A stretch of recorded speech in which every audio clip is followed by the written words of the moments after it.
Welcome back to the Intimate Purpose Podcast. I'm Dee Siren, and I'm so excited today to have such an awesome guest. Her name is Adriana Jimenez, and she is a transformational coach. Hello, Adriana. How are you Hello, my today? love. I'm so excited to be here with you.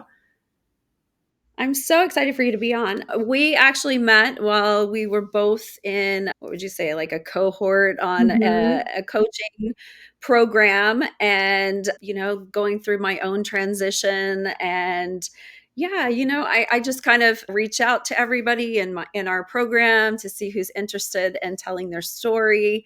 And I'm so excited to hear about yours. So you say you're a transformational coach. Mhm. Can you give me an idea what that means? Yeah, absolutely. So I truly believe that we need to love our darkness. We need to tap into these deeper parts of ourselves, things that can be seen as shameful, the things that we see as unlovable or unforgivable. Those are the pieces of us that are often holding us back from doing these amazing things. And so when we can take that and really alchemize it into a different place, that's the point of transformation. That's where we stop running from things and really start embracing this whole other perspective. And like that's where really, really great things happen. And you start being able to live more fully. And so that's what I really like to take people through, because we all have these core traumas in our lives, these moments of time in our lives that it always ties back to. So being able to go back, reframe, decondition those experiences, and shed a different light on it, it's life changing. Yeah, yeah, I agree. I always say that it's like you've got to step into your shadows, the part Mhm. of you that you don't like, the part of you that you don't wanna share with the world, and kind of just, like, pull them out to play. That's what I say, Exactly. because and make peace with them, and honestly, kind of fall in love with those parts of yourself because that's just gonna build more authenticity, it's gonna build more self-love, it's gonna build kind of a resilience within yourself so that you can face the world and all the challenges that you're going to have. It really starts, I feel like, with the shadow work. And, if the audience has no idea what the hell shadow work is, like I said, it's stepping back in. It can be the talk therapy, but I know you also do energy healing, you do Mhm. sound healing and Reiki and all these cool things that are ways that are outside of your typical clinical Yeah, therapist. yeah. Can you give me more information on that? Yeah, for sure. I really see them as tools to help facilitate this work, right? Sound healing can really help someone drop into their deeper meditative state to, in our meditation, it's not about finding ultimate silence. It's finding peace among the chaos of the world. And so anything we can do to create a more resilient nervous system, we can relax it, but really flexibility with our nervous system is what we're going for. We want to be able to not just be calm, but we want to be able to handle those more high energy intense moments as well. And so having these opportunities to like, tune in deeper to yourself, to drop into these like deeper meditative, more entrancing states, this allows you to make that connection with yourself. Everything that I do is about really nurturing the most important relationship you're ever going to have in your life, and that's the one with yourself. Mhm. So when we're so busy and in our day to day and on autopilot, how do we do that? Having these moments of stillness, having these meditative practices, being able to go inside with sound healing or frequency or energy work. It's just tools that are going to help us to connect deeper with ourselves and to refill, recharge that energetic battery. Because I feel like most of us, we always talk about self care and filling your cup. And it's like, okay, that's great. But what happens when there's a hole at the bottom of your cup and you're draining out just as fast as you're pouring into yourself? So it's Mhm. kind of pulling back and looking at like, not just how am I filling my cup, but how am I letting myself drain out too? And, how can I nurture that? And I love that you mentioned, everything comes back to, the shadow work and love. It's like Mhm. you cannot just sit here and like beat yourself into submission of loving yourself. Like, you have to unpack all of that shit. You have to get into it. You have to drag those skeletons out of the closet, because it's all a piece of you, even though it may have been 10 years, 20 years, 30 years ago, whatever. Like, all of those moments, they're so important in the evolution of who you are. And we can love all of those versions of ourselves and honor them for where they were in life, and kind of bring them forward into the present with like a new lens and a new perspective and more compassion. And I think that it's something that's missed, especially in talk therapy. We can talk about things all day, but we've gotten really, really good at telling our stories and bullshitting ourselves. And you know, you can't lie to yourself. You can't lie to yourself when you know your truth and you get radically honest with yourself. You start saying like, okay, I am contributing to my own suffering. I am contributing to making these stories bigger. And shadow work's going to make you confront that. And it could be in a rhythm. And that sounds scary, right? You know, that sounds scary. Listeners might think that sounds scary, but it doesn't have to be. It can be very, very gentle. It can be something as simple as a sound bath. It can be something as simple as having Reiki. It can be as simple as sitting down and journaling, or, you know, dancing it out with music, or taking yourself to a rage room and just like honoring your anger, honoring your rage for 10 minutes and letting yourself smash shit up. There are so many different ways that we can let it out now, but the important part is that we tune in and we start to honor those things and let it out. Mm-hmm. I think that, well, I know that people are just afraid. It's more fear. Everything in life is either love or fear in my mind, you know, light or dark, or, you know, yin or yang. It's like we have these both sides. Like you said, the dark energy is just as important as the light energy. It's not always about this love and light, and we're Mhm. toxic positivity as much as toxic negativity. 100%. And realizing that, why are we treating our past or our trauma as if it is something on the negative side, rather than treating it like it's part of the experience? Mhm. Because, you know, life and being human is chaos. It's not easy. Like, none of it's easy. There's no rules. There's no, you know, no matter how much we want to pretend like there's some kind of path to follow, there isn't. There's literally, you know, throwing it up and seeing what rolls out to see like what is your path, because everybody's different. Everybody's perspective is different. I know you mentioned a disconnection epidemic. Mhm. Can you define for yourself, what is that Yeah, disconnection epidemic? for sure. Explain how it manifests in mental health. Yeah, so mental health is something I am extremely passionate about. And I think that, you know, it takes responsibility for a lot of the things that are going on in our lives right now, you know, especially here in the last 5 years. Things have changed immensely since the pandemic. And we're going through this awakening with that right now, right? My personal journey with mental health does come down the line from my family. And I've had a front row seat to, you know, family addiction, to chronic anxiety, to a lot of different things in my life. The way that I see mental health right now is having that prescription, having that script for everything. And I heard something on a talk show yesterday that really kind of rocked my world. And it said, you know, everybody's getting medication for mental health. But the thing is, if these medications were working, we wouldn't be where we are now.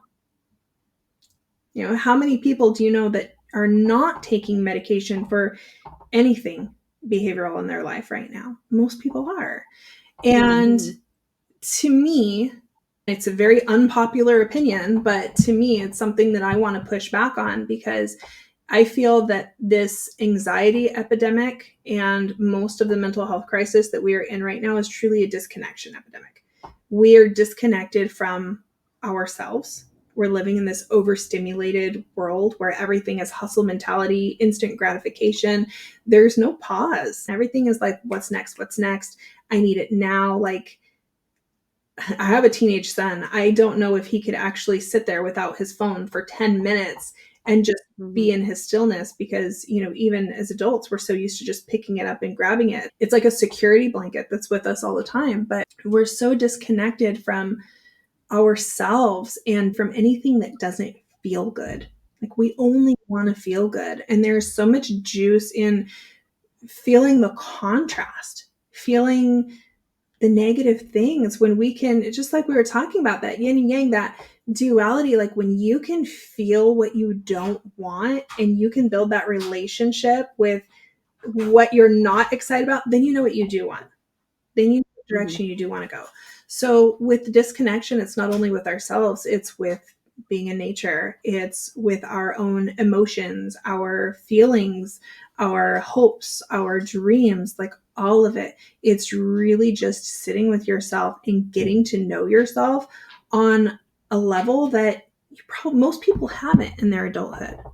They're on this path, just like you said, we're in life school and there's no handbook here, and we're on this pathway trying to conform to all of these roles and all of these boxes that society tells us we're supposed to be, as men, as women, as mothers, as fathers, as all of these different things. Like, we're a society that's addicted to our labels, and so we're spending more time trying to fit in those conditioned boxes than we are trying to get to know ourselves. And what turns us on now? What are our passions? Who the hell are we? What do we want? What, Mm. beyond what your parents may have wanted for you or society tells you who you should be, like, how do you feel inside of you? And so, especially with anxiety, depression, these things coming up, these feelings inside of the body, these things that make us feel anxious or make us feel these unfavored feelings, I think of those as signals in the body. Like, your body is trying to tell you something. So Mhm. shut up for a moment. Listen to it, like tune into it and be like, what do you need from me right now? Like, what is it? How can I honor you? Because when Mhm. we ignore those things, they fester and they get bigger and bigger. And that's where we have those breakdowns. Well, that's when you turn to the man-made Yeah. medication, trying to find a cure or something to help, and personally, I took Xanax and SSRI for 15 years. Yeah.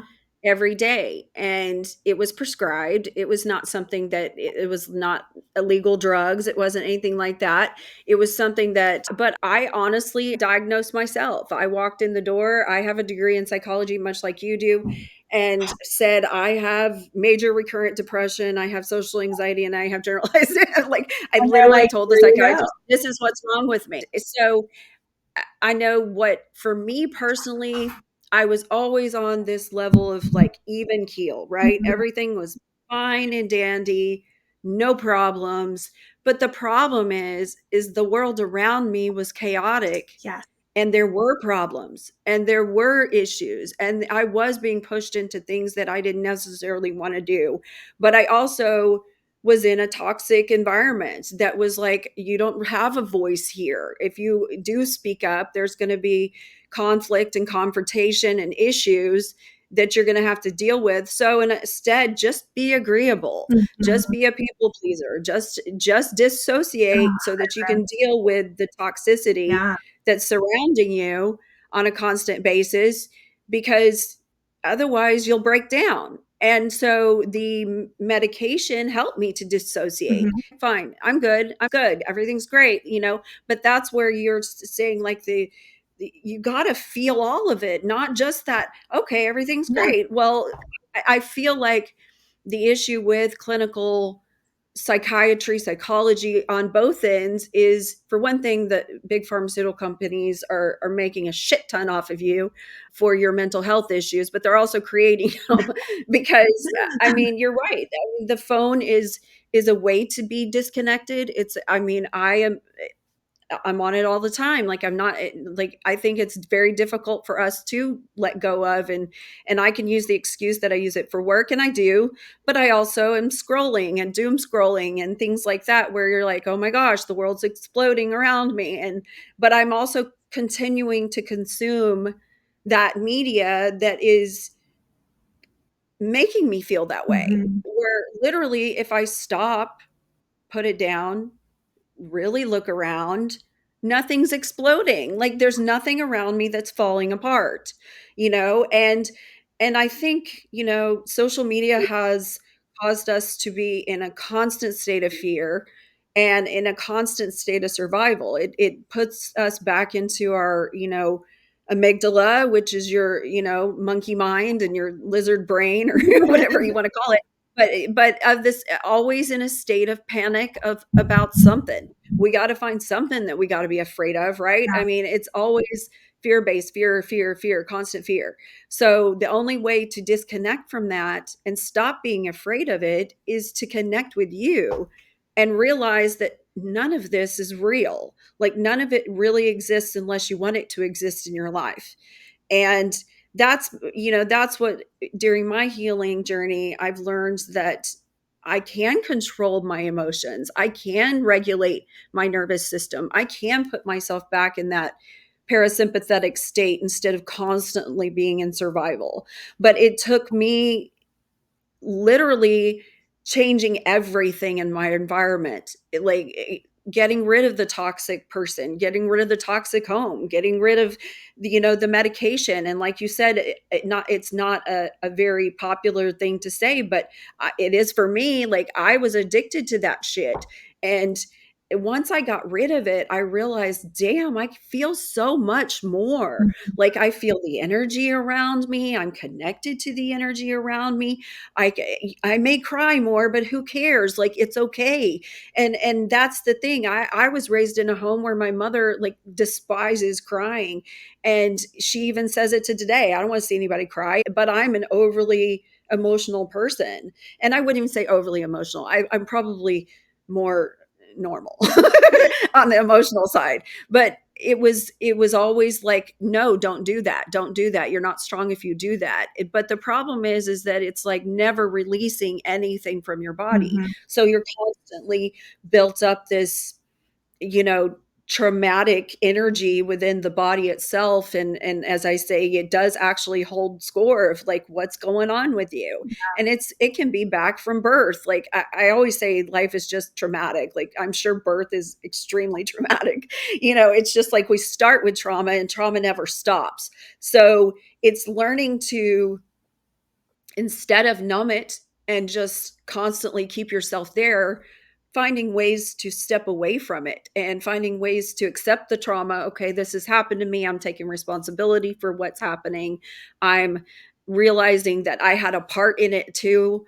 I can continue to try to blame mom and dad or blame the husband or blame whoever I want to blame, but I was there. So I it's that reciprocal relationship Mm-hmm. of you agreed to it, but why did you do that? Yeah. And I think the key is just to keep asking yourself why.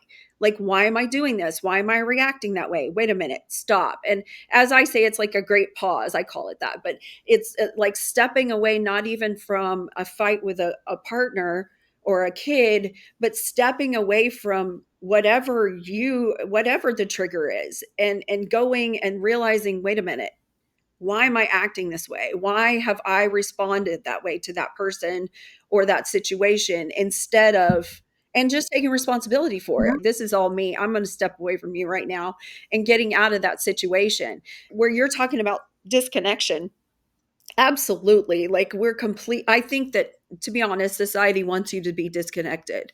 You know, they can have way more control over you when you are disconnected. Mm-hmm. So the more you connect to nature, the more you connect to yourself, the more you can connect to each other. And I believe that that's what our society needs, is the understanding that that connection, and even understanding, my last episode was on intimacy, is that everything is intimacy.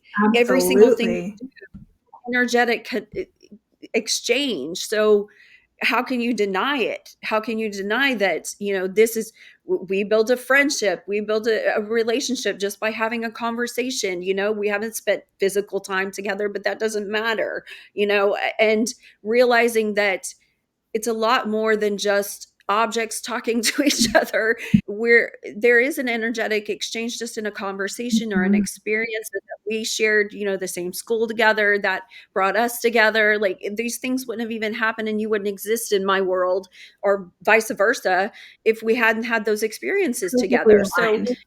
it's realizing that the intimacy, everything's intimacy, even from the littlest thing. It doesn't have to just be about some kind of physical or sensual type of connection. It can be about everything else. And we just kind of forget that everybody in our lives, from the person at the store that we see every day to the person at the park to it doesn't have to be so romantic or have a label. And like you said, addicted to labels. I don't know how many more labels we can put on ourselves.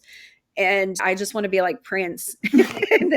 Just give me a symbol. I don't want the names anymore. Yes. I never picked any of them. I think that I love everything that you said. And these breakdowns, they're important. It's so important because the breakdown is the breakthrough, right? We need to like give ourselves time, and it can be very sacred if we allow it to, but we need to give ourselves the time and freedom to break down, because those are the things that push us to our edges, right? And that's like where the greatest growth happens for us, in that breakdown to breakthrough. That's the transformation right there. And it was so, as you were talking about your mom and crying, I feel like a lot of the times it's more that other people can't handle the discomfort of our emoting. They don't know what to do with it. Mhm. It's not that Oh, they can't handle it, it's definitely it's that that they she's feel triggered. uncomfortable. Yeah. Yeah, and I think it's being taught that, that makes you not strong if you show emotion. Especially You're for not a men. strong person Yeah, if you show emotion. And especially for in reality, it's absolutely the men. opposite. Those who actually show the emotion means that they're able to release the emotion, and just the basic understanding that emotions are just energy in motion, Yes. like literally what the word means. Yeah. And it's like understanding, like, oh, okay, that makes sense. I'm crying. Maybe something up here in my intuition's going, something's wrong, something's wrong. And like you said, and even I relate it to, I broke my neck in a car accident, so I have nerve damage. And my pain specialist, he's like, you have to understand what pain is. Pain is just an alarm. It doesn't mean that, once you understand the pain, then you can control the pain and you don't need outside help. I don't take pain medication anymore. But I will always have the pain. It's understanding the chronic pain is there, right? But I also understand that it's like my body's telling me, like you said with the emotions, same thing. My body's telling me something's wrong. Mhm. Hello, something's wrong, something's wrong. Well, I know I'm damaged. Like I know my neck's damaged. It's not going to ever be anything but damaged. But I can now go, oh, it's okay. Like I literally will tell myself in my head, it's okay. Like You're having an intimate whatever relationship season. with your pain. Yes, and it's understanding that, you know what, maybe I need to go lay down right Yeah. now. Maybe if I do listen to my body and realize that whatever, maybe I need to sit up straighter, maybe I just need to move. A lot of times the pain has to do with movement and just pushing it out and paying attention to it. It's like, stop ignoring what your body's telling you and start appreciating it and Mhm. realizing, thank you, okay, you're telling me I need to go do something about this, and whatever it is. But that's the problem, I feel like, with any kind of Yeah. medication, any kind of, is that it doesn't allow you to feel it. It Yeah. makes the Yeah. alarms go off Yeah, feelings. and I think that's really And cool. I don't think there's anything wrong with medication. I think it has its time and no. its place, but it's not enough. Someone I love ended up having what you would call a nervous breakdown and ended up going to the hospital. This person is heavily medicated on anti-anxiety and antidepressants. And what I thought was really great is when we left the hospital in the discharge papers, and it said clearly there, I'm in California, it said there that your medication will only be effective when paired with other healing techniques such as therapy, aromatherapy, breath work, meditation, yoga, all of these other things. It referenced lavender on there. I was just like, oh my gosh, look at how far we're Yes. coming. It's not telling you this medication is going to fix you. It's telling you that it is yet another tool to Another help tool. you regain connection with yourself. Yeah. Yeah. And And I feel like for me, because I went through such a physical issue, mhm, it was like, okay, you've got the medication obviously is needed for a period of time, mhm, but you also I also realized at that point, once I got off the pain medication, that I also questioned, why am I on this medication for my entire life with the mental health thing? And started to realize that it's okay, it's making me always agreeable, which is great for the toxic world I live in, but not good for me. And then I started to recognize it's like once I understood the brain and the body connection physically, mhm. then it was like, you know what? I get this. I not only have a brain and body connection, but I also have a brain and energy connection, which is like, okay, I get the energy now. I get that if I'm crying, something's blocked. If I'm hurting, something's blocked. Just like my neck, if it's hurting, something's blocked. I got to figure out what it is. So I look at it more now as just a warning, but almost an exploration of like, Exactly. what am I doing in my life that needs, why is my gut feeling not connected? And that's when I delve into, chakra healing and energy healing, because it's truly about understanding that you have these centers in your body that if everything's not flowing, your life's going to be You're gonna difficult. feel Something's blocked. So it. once you feel it, fix it. And it's not about fixing it through outside means. It's about fixing it through taking the time to actually care about yourself and actually take the steps to feel like you're more connected to you. Mhm. So what was I going to ask? So we talked about embracing your darkness and understanding and compassion for yourself. I know you mentioned something about the idea of twin flames as being like you and yourself. Yeah, yeah. So give me an idea of what you mean by I that. have a lot of unpopular opinions. No, I like it. I like it. I love No, unpopular I truly opinions. believe that those are my favorite. I truly believe that we're our own twin flame. It's we live in a world where we're constantly seeking things outside of ourselves, whether it's outside validation or something else to make us feel whole and feel complete. And when it comes to the twin flame concept, I feel like the twin flame is the true embodiment of our shadows. I believe that we have the light side, we have the dark side, we have the yin, we have the yang, and the masculine and the feminine, which we all carry these energies. But I believe that when we can bring that harmoniously together, that creates that self love vessel, that truly authentic person. And I think that that is our life quest. Honestly, I believe that's what we're here in this earth school and this human experience, is to truly experience the full spectrum of human emotion, but to be able to integrate these energies and who we are. So, as opposed to I'm looking for my soulmate out there in another person, which I truly believe we've lived many, many lifetimes, and the people in our lives, for most of them, this isn't the first lifetime we've spent together, right? But I don't believe, I believe there could be soul connections, but when it comes to that soulmate, I believe that those are the pieces of us that are coming home to Mhm. that feeling of wholeness. So when we can get there, when we can really love ourselves and have that like just radical acceptance of who we are and just love the fuck out of every piece of ourselves, that is the two halves that are coming together. I love that. I love that. I always say that self-love truly is the key. Like Mhm. it's the key to everything. Yeah. Is that once you play with those shadows, once you realize what they are, once you step back and give them grace and acceptance and respect and realize that maybe you went through something, but you were able to change that, and just the evolution, realizing that you're evolving on a constant basis, and that those parts of you are just as important as any other part of Yeah. you. I personally believe that you have to remove all the fake mask. Like, you got to take off the mask. You got to we have tons of them, like Mm, all those labels. Just take them all off. yeah, Like, remove it all, strip down naked. I love it. So there's And a nudist resort that I love going to, and the first time I had ever gone there, I was sitting in the hot tub with a gentleman who worked there, and apparently stuck out like a sore thumb that this was the first time there. And he said, "You know, this place changed my life." And I said, "Tell me more. I want to hear more."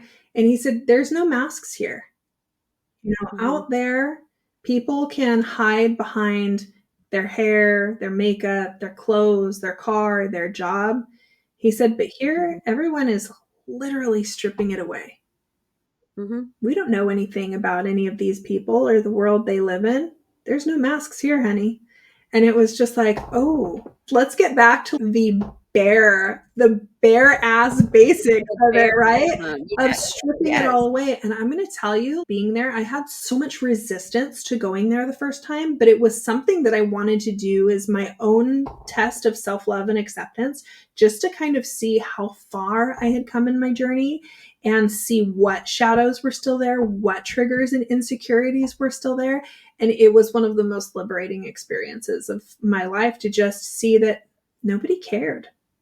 Nobody Yeah, cared. Nobody was judging anybody's bodies or experiences. All I saw was pure acceptance of the people who were there. And probably the most relaxing experience of my life, because it just completely shut off that part of your brain that's constantly reeling and trying to grab at those fears and grab at those insecurities. And it just dissolved. It dissolved. I highly recommend it for anybody. Go get naked and go to a it's resort. funny because I came into I guess I practice ethical non-monogamy, and I came into it in more of a swinging fashion, Hmm.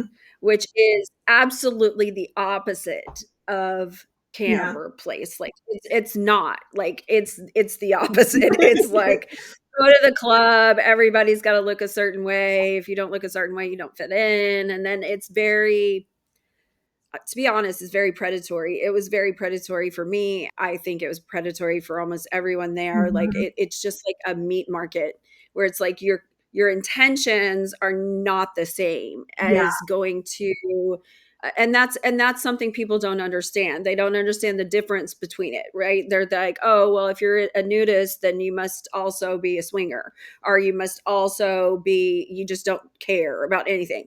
And I found it's completely different, where it's more like, no, like, we live a life that's more open-minded, and we're not judging you based on anything. You don't have to live up to some certain standard. And it's also not predatory. It's Hmm. not I'm not here to hook up with you. I'm not here to try to get you to be with me. It's more like, here I'm just existing and being. And that's what I found. You'll see fat people and old people and little kids, and it's just weird. And I'm like, actually, that sounds pretty cool. Like, Yeah. it sounds pretty cool that, like, everybody's super comfortable with themselves and not sexualized. That's Nothing sexual about it at all. And it is a family environment, you know?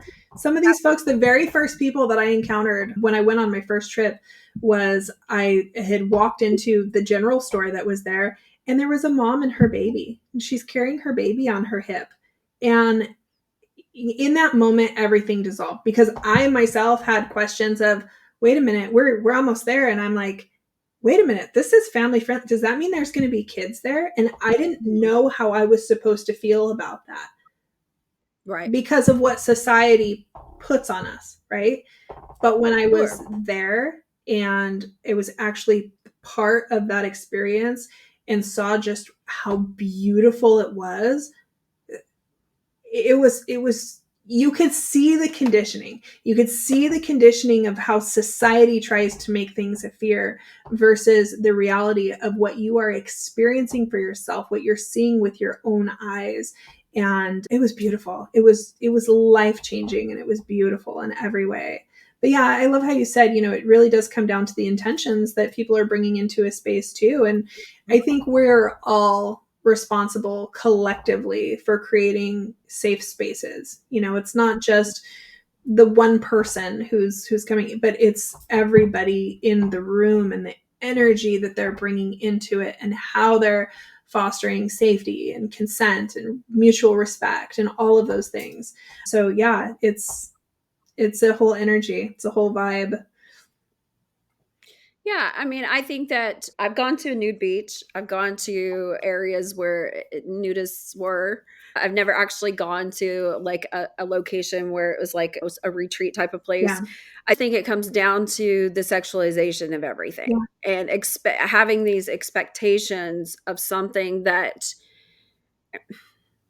is, I don't know. I hate to use the word depraved because I've been in this like adult industry Yeah. forever, but like honestly, it's the adult entertainment side all Yeah. sexualized. That's what it's about, So as right? a And woman to go be naked and not sexualized at all, at least that's not amazing. openly, like How cool is it's something that I had never experienced in my life. And Yeah. it was I mean, it just would be like nice to be set a able to different just be standard. yourself, just be comfy with yourself.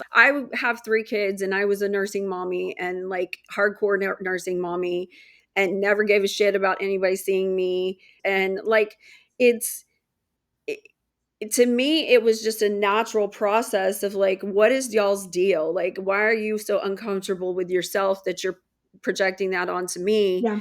And so, like, it's the same concept of like, I'm comfortable with me. Why can't I be comfortable with me and not feel out of place or like somebody's coming after me just because I'm not covering myself up? Yeah. And, it comes down to like societal norms and like you said, the conditioning and understanding relationships and the connection with sexuality.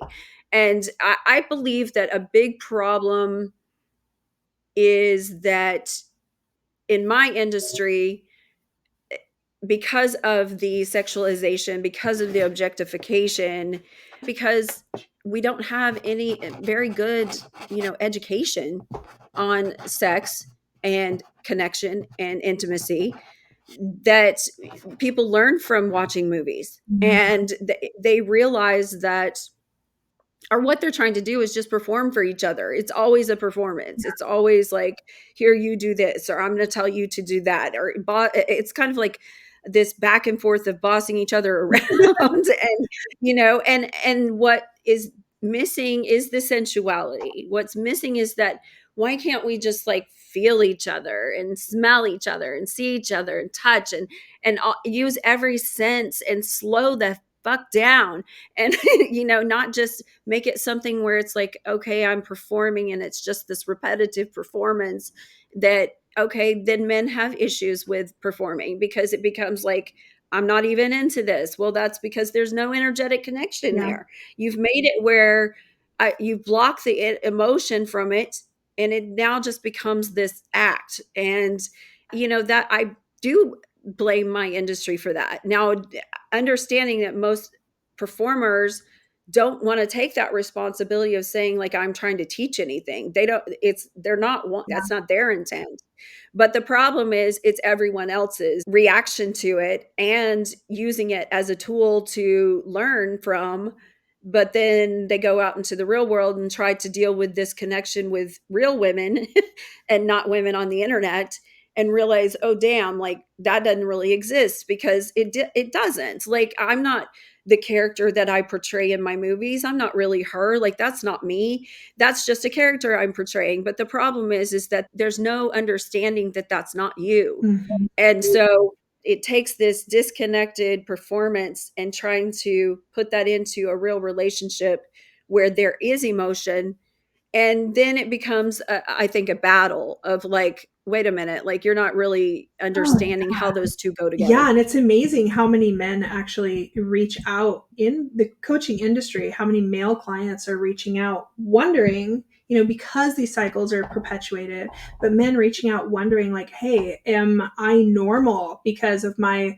self-pleasure practices, or because of what I'm watching, because I'm not having these in-person physical connections with women, but I'm consuming it through the internet. How is this okay for me? Is this normal? Are all men doing this? And I think that in these conversations about leading a very conscious life, and the men need us the most right now. Like They women, do. They do.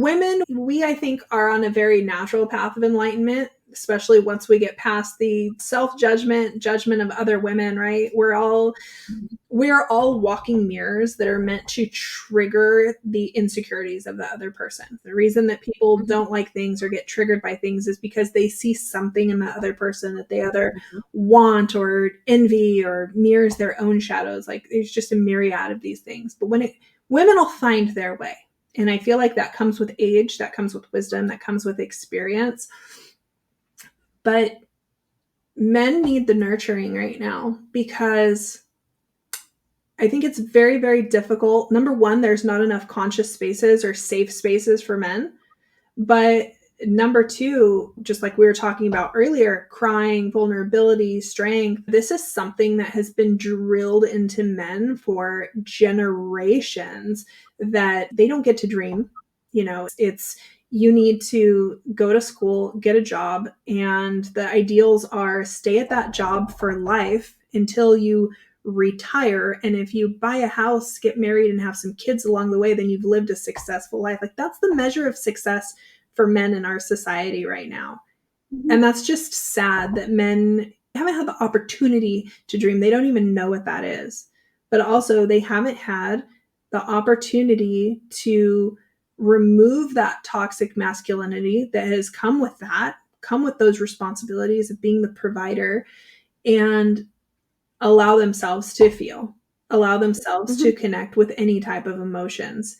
And I think that this is the shift that we need right now. This is the awakening that we need right now. And opening the door for them and saying, like, no, we can have these conversations. We can talk about these things. Like, you can let it out. You can cry it out. There are coaches like you and I who want to work with this level of intimacy, and again, that doesn't mean it's a sexualized thing. That means, like, your own depth with yourself, your own relationship with yourself, and knowing that none of these things are shameful. These are not shameful parts. You're not a weak man for, feeling emotional. You're a fucking human, and you've had difficult things that have happened to you in life. And it's okay for you to acknowledge those things and to open that box and start to, I think of it as like a pressure cooker. It's like we kind of take all of these life experiences and just kind of shove them down into us. And eventually we reach that cap, and it's like something is going to blow. And you need to let that pressure out. But how do you do that? Where do you go?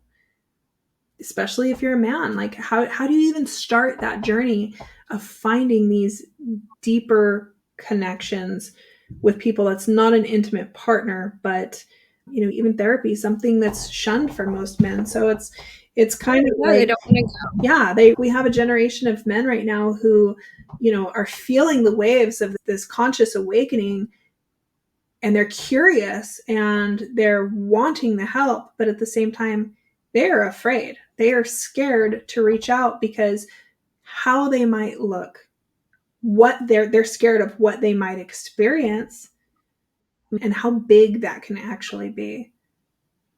Well, I mean, for instance, my dad, I said something about waking up, and he said, "Who the fuck wants to wake up?" I mean, it's an understanding of, like, I don't want to face my own responsibility. I don't want to face those shadows because, yeah, maybe something happened to me in childhood and it's scary, and I don't want to go back there. It's And I'm not not going to going even think anywhere. about it. But the problem is, every time you're triggered, that little kid comes out and yells. That little kid comes out and screams. That little kid starts to fight because, like, wait a minute, that's not even me. it's this little kid over here Yeah. that they didn't get what they needed. And the problem is never doing that inner child work, never facing those shadows of who you were as this child or even as an adult, what you've chosen, and never realizing, acknowledging the fact that you do have feminine traits. That in itself is hard for them to realize. It's hard for them to realize that there's a divine and a masculine. I think women, we accept that naturally we're this divine feminine, right? If we were allowed to live in that divine feminine, it would be a nurturer, it would be the teacher, it would be the caretaker, it would be all these things that men want from a woman that makes them soft, that soft life. But unfortunately, because the men won't accept that feminine side of them at all, they're only in their masculine. We can't be in our feminine at all because they're over here hardcore in masculine of I'm not going to connect at all. I don't need that. It's just a hassle. It's a liability, whatever it is. And it's not their job to nurture. It's not their job because they consider everything a job. And that's a Yeah. problem. Like everything in life is not about being a job. It's about saying like, okay, I have all these parts of me. It's like a puzzle. Mhm. And I want to fit all these pieces together so that I'm a whole human here. And I'm not out here trying to find somebody else to eh, give me a dopamine hit by hooking up with them or looking at my phone and getting that same experience, and not realizing there's more to intimacy, like I said, other than the sexual side of it. There's so many other Mm, forms, and yeah. it's really just it's ignoring that those exist and not even recognizing that every single one of those is a connector to who you are. So the more you accept that, okay, this experience actually is a connection to me, the more thought process you put into it, the more that you are opening up to those sides of you, if you're a man to the feminine side and a woman to the masculine side. You become even more human when you do recognize that, you know what, I can be the protector. Mhm. Because guess what, you are. Like I'm absolutely divine feminine, but on the other side, I'm a mama bear if you poke me too much. So like those parts of us are already there. It's just being afraid to access them because you're going to it's always about what everybody else thinks. But the fact is that nobody really thinks about you at Yeah. all. Nobody really, you think about you. Nobody else does. Like you our egos are so big that we think we're so important that everybody must be thinking about us all the time. And the fact is they don't. They're thinking about themselves. And it's realizing that, you know what, you got to put yourself first. It's not selfish. Women are always told they're selfish if they put themselves first. But it's also like men do it all the time. They put themselves first, but are they really putting themselves first? Or are they following, like you said, the path of life of what they should be doing, and that's putting themselves first? Yeah. It's really just taking that they're taking the easy route by just following their masculine traits and never even acknowledging the other side of it. And there's so much more goodness when you really start to embody these other archetypes of yourself too. And, it's, I feel like a lot of men right now really do use sex as a form of therapy. Like it's a release. It's these bursts of release of, I can't handle the emotional side. So this is the way that I'm going to let it out. It's going to feel good for a moment, but it's not the therapy that you're searching for. It's not going to actually address any of the issues that are there. If you're feeling that loneliness, if you're feeling that disconnection, if you're feeling that, things that have happened in my past, or a big one is absent fathers and how that has impacted, none of that is going to change those situations. And we have to look at, okay, how are we actually deflecting and putting energy into all of these other things for that dopamine hit, when really what we want is something else. Well, more serotonin and like more of that chemical that is a constant. It's like, and you don't build that until you change your routines, take care of yourself, Yeah. sleep. Like, I mean, it's as simple as fucking sleep. Like, go to bed at night. Don't stay up all night long and, on the internet. And log off. Like, there is ethical consumption. Mhm. You know, there's healthy consumption. Adult content can help a relationship. It can help a marriage if you share it together. But again, it's like having that conversation, including that. What is it? It's entertainment. Do you need to be constantly the dopamine of entertainment hitting you in the head all the time? And never actually connecting to the person that's in the real room next to you because you're too worried about this constant thing that you just need to Mhm. visualize. And I have found that in my career that men are much more visual than women. They're all about the watching. So of course that's who watches it most of the time, because we're all about the feeling and not the watching. We're all about, like, I actually want to be involved. I want this to turn into something more. And then there's a lot of people that say I can be promiscuous because I just block out my emotions. There's no Yeah. emotional connection with it. And the problem with that is it's a lie. It's a straight up lie to yourself. You're just blocking the heart chakra. You're saying, you know what? I'm not going to feel anything. Instead, I'm going to perform. This is what I'm going to do. Oh, it's just sex. It's fun. Well, guess what? But it'd be so much more fun if you actually acknowledge that there's an energy exchange. Like, you cannot have sexual or physical intimacy without emotional intimacy. It's the foundation of intimacy. Like, you cannot have intimacy without emotion, Yeah. because again, you're blocking your energy, and it's like it's really just denying energy exists. Yeah. And then it becomes where it's like, just understand that everything you do is everything's Mhm. energy, and everything you do is intimacy. 100%. And, I think men still feel a lot of shame for the things that they find pleasure in. And a lot of the times, they feel like there's this taboo or this rejection in sharing it with their partners or their wives. And, it has the power to really amplify a relationship when you explore your kinks together, when you get to live out those things together. I think there's something incredibly spiritual. There's a lot of spiritual healing in kink. It Mhm. has the power to really take you into places and to experience your own sensuality and pleasure in a different way that can provide healing for the soul. So Well, in my experience is that people have the wrong concept of what kink is. They think it's, 50 shades of gray, this sometimes I'm gonna pull in some kind of strange, like, abusive, like, relationships, and have the wrong idea of a dom or a yeah, sub. They have the wrong ideas. In a real dom and sub relationship, the sub's in charge, not the dom. Like, he's exactly. not in charge. It's or she. It's the sub's the one with the safe word. She's the one that he or she says, like, stop, like, Yeah, no, like, and it really comes down to, I've read about your where you were saying that you really didn't know how to say no. I completely relate. I was taught no was a bad word. You definitely don't say no to your father, and you don't say no to your husband. And that put me in a bad situation my whole life, because I was like, okay, I guess I just don't say no. Like, this is just how it is. yeah, And that's that good girl uh behavior that's taught to us. This is how you behave when you right. are with other people. And the problem is that you don't, as you said, form boundaries. I didn't know what a boundary was until 4 years ago.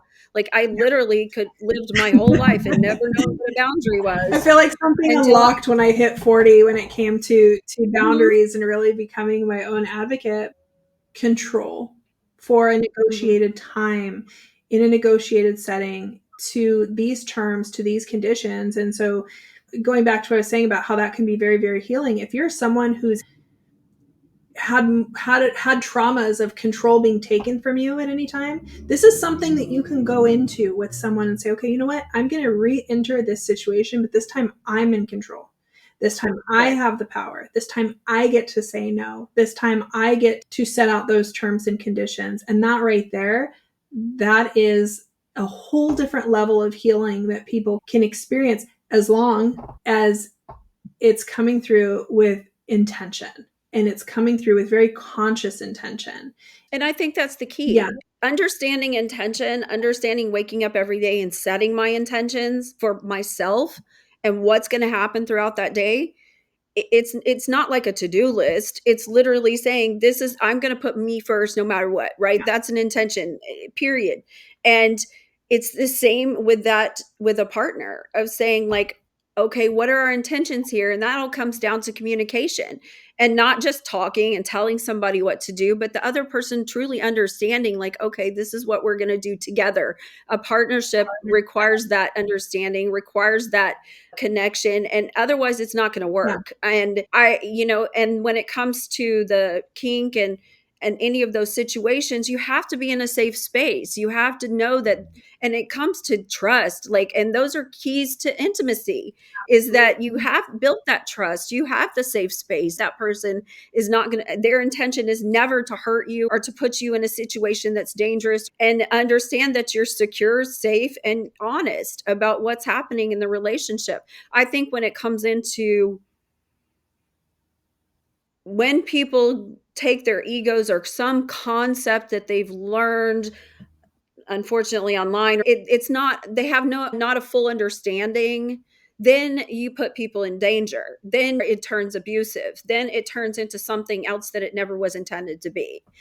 And the manipulation, like I mentioned, 50 Shades of Grey, full of Yeah. manipulation. It was full of her not knowing anything and being like a lost little puppy in his crazy world. But that happens. I can say, in me personally, I've been in those situations where it's like, and not enough communication. What's going on here? Why am I doing this? Do I really want to do this? I don't know. But and then you just, as somebody who was more submissive at the time, it was just like, okay, I guess I'm doing this because I trust you. I trust you with my life. I trust you with the situation. Sometimes it turned out well, sometimes it didn't. And it comes down to, be open to these things with your partner, but also you got to build that good Yeah. foundation.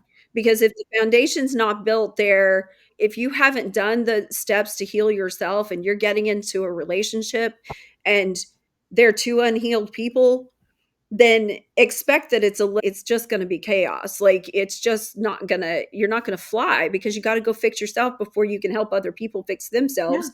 And I don't even know, it's more just like, come into a relationship as two healed humans. Now, does it mean healing is not forever? No, like, obviously we heal forever. So I just think it's more of like cultivating that self-love, cultivating that understanding of who you are, and being super open with communication. It really is key, but not just, like I said, comprehension, like actually understanding where the other person's coming from and putting yourself in their shoes and building that empathy. And that communication, that only works when there is respect. Yeah. Absolutely. I agree. Well, I think this was a great interview. Is there anything else you want to cover? I feel so good. Like, I can seriously just go on and on with you. It's like, okay, it's been about an hour. We'll stick with this, but yeah, for sure, let's do it again. Yeah. And then we can, dive deeper into some of these things and work together more. I'm so happy to do that. I'm all for. I think you and I are on the same wavelength. For sure. And yeah, let's for sure do that again. I'm gonna have to edit this. I want to make sure we get your links and everything on to the podcast. So I will make sure those are below where you can see them. I'll post everything and link you to that Yes. l.com. And check her out. She is a transformational coach. I think she and I are on very much the same wavelength, that I feel like, everyone needs healing. I feel like men need, especially a female perspective on healing, and understanding how to build that connection with females. I'm going to tell you what to do. And I do feel like, you and I are people that are needed in this industry, because men don't have coaches that are other men that help them understand that feminine side of them, help them understand that connection side of them, help them do the shadow work. I agree. Is almost like a competition with women. Yeah. We're not competitive beings. That's not really in our nature. We're really more collaborative, connective beings. And I think a big problem, and as you said, the epidemic of disconnection, is that we're fighting each other instead of realizing that we can actually help each other by, sharing our mess and making it the message to you of like, here I am, and here's the safe space for you to share all your mess with me without me judging you, without me shaming you, without me telling you what to do with it. It's not my job as a healer to heal you, it's your job. And I'm just here to hold the space for you so that you can do it there. Absolutely. But I love this conversation. I'm so excited. You're my first guest on my show, and I hope everybody else has enjoyed the conversation. And yeah, let's definitely do it I am again. so honored. Thank you so much. Okay, talk to you soon.